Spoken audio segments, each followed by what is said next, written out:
আজকে আত্মবিশ্বাস আর অহংকারের গল্প শোনাব। আসলে আত্মবিশ্বাস এবং অহংকার এরা একই পরিবারের দুই সদস্য, কিন্তু দেখুন দুজনের মধ্যে কতটা পার্থক্য। আত্মবিশ্বাস বলে আমি ভালো, আর অহংকার বলে শুধু আমিই ভালো। আত্মবিশ্বাস বলে আমি এটা পারবো, আর অহংকার বলে শুধু আমিই এটা পারবো। আত্মবিশ্বাস বলে আমি সব চ্যালেঞ্জের জন্য তৈরি, আর অহংকার বলে আমার কোনো চ্যালেঞ্জই নেই।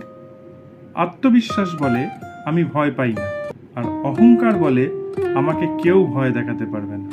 আসলে দুজনে একই কথা বলে, দুজনে একই কাজ করে, যা বলে দুজনেই করে দেখায়, কিন্তু পার্থক্য শুধু একটা জায়গায়। আত্মবিশ্বাস নিয়ে যায় সফলতার দিকে, আর অহংকার নিয়ে যায় বিনাশের দিকে। আপনারা কি আমার সঙ্গে এগ্রি? আপনারা কি আমার সঙ্গে একমত? কমেন্ট করে জানান। আর নতুন আমার ভিডিও দেখলে আমার চ্যানেলটাকে সাবস্ক্রাইব করুন। ভালো থাকবেন, ভালো রাখবেন। ধন্যবাদ।